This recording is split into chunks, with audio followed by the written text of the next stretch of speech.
Hi, I'm Venus O'Hara and welcome to another video.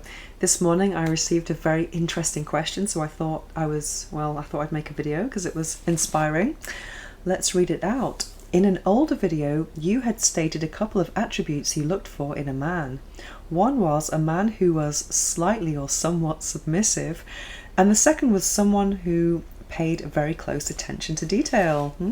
Well, are those things still relevant? I'm not sure about the submissive, but I mean, that might be another video. Anyway, she says, I am wondering, when you were in your sapphic period, what was the criteria for women? Were they the same, similar, totally different? What was your perfect woman? Well, very interesting question. Oh my God. Well, I had a sapphic era maybe over 10 years ago, and it lasted for about 3 years. And during that time, what was my perfect woman? Yes, I definitely did have a type. But then in life, things can always surprise you, and I think it's always good to kind of have an open mind and an open heart where love and attraction and all of those good things are concerned.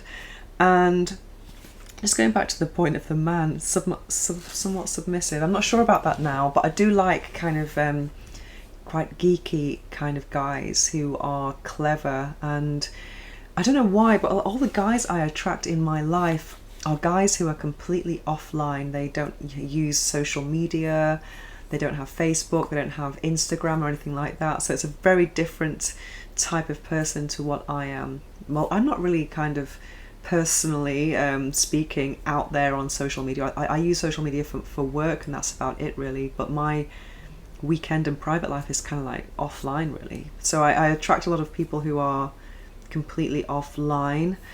And with women, well, I always was attracted to women who were quite androgynous and kind of a nice pretty face, and then kind of usually short hair, not much makeup if any. And what I'm not attracted to is kind of very feminine women with kind of lots of jewellery and high heels who make noise when they walk, click, click, click with heels, and then rattling jewellery. I really don't like that. And loads of perfume. I can't stand strong perfume. And I think that's something that's happened with my kind of spiritual awakening, that strong perfume smells are for me are just a massive no, I can't stand it. Yeah, so kind of like the short hair, I guess. But in terms of, I don't really have a kind of physical attributes that I look for apart from that, but I think it's more about a certain type of energy. And I did kind of enjoy or was attracted to women who did have that kind of androgynous, almost masculine energy, but they're still women, and but that's the kind of thing that really attracted me.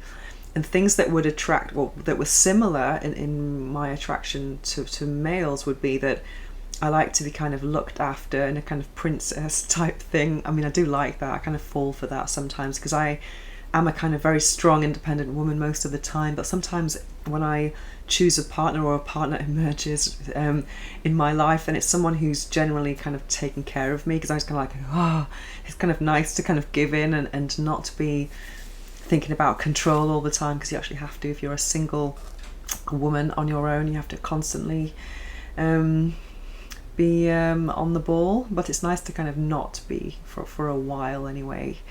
So yeah, I've always gone for people who kind of like who are very domesticated as well. I like people who are very tidy and who like to cook, because I'm the complete opposite. I'm a mess.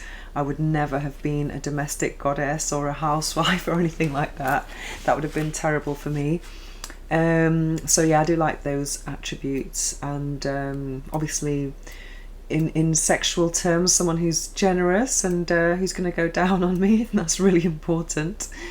Yeah, so that's about it really. So I haven't actually, I mean, I do have a lot of sapphic fantasies still, but it's not about thinking about physical or personal or attributes. It's more about this kind of female, this energy. Sometimes I can kind of go for 1 minute female energy protagonist in my fantasy, then just go to a male one. So that's why I could never watch porn, because I'd be constantly flicking through, and I'm not really into that anyway. But in my mind, I'm kind of like quite sapphic still.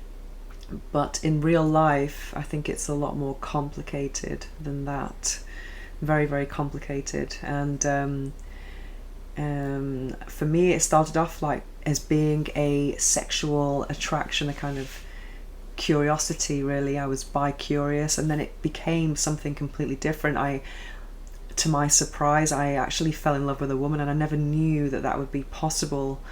But obviously, if you're spending intimate time with someone, and that's the only person in your life who's actually getting you going at a certain time, then obviously you can't put barriers on emotions, and that's what happened to me. And it was a very I was questioning so many things about myself, about what my sexuality, trying to put labels on it. And that's why I'm a bit kind of anti-label for myself, speaking for myself anyway, because I did find that kind of limited me almost, and I spent a lot of time worrying about what label I was, rather than just enjoying the whole journey and the whole process. Yeah. So, and women who attract me now, I think I am attracted to the kind of woman who does yoga, and that kind of natural woman, who might be more, maybe, I mean, before I was into lesbians, whereas now I might be attracted to someone who was bisexual, or just like, who's just sexual, really. So someone who's into yoga and all this kind of natural things, and massage and meditation, that type of woman definitely attracts me, and who's softly spoken, and but not because they're submissive by any means, it's just because they are mega zen, and that's the kind of woman that would attract me now, and would be very natural in terms of the cosmetics she uses, and the products she uses, etc. Yeah, and someone who's very sensual, that's the kind of woman who attracts me now. But I haven't actually had any encounters with a woman like that, so maybe one day, but it's very difficult to do anything now with COVID, so I'll just stick to my sapphic fantasies for now, and let's see what happens. Yeah, exciting. Anyway, that's a very interesting question for first thing in the morning, because I'm just starting my day now, and yeah, I'm gonna make some more videos. So if you have any more suggestions for new videos, don't hesitate to write to me at venus@venusohara.org, or on Instagram @venusohara. Thanks for watching.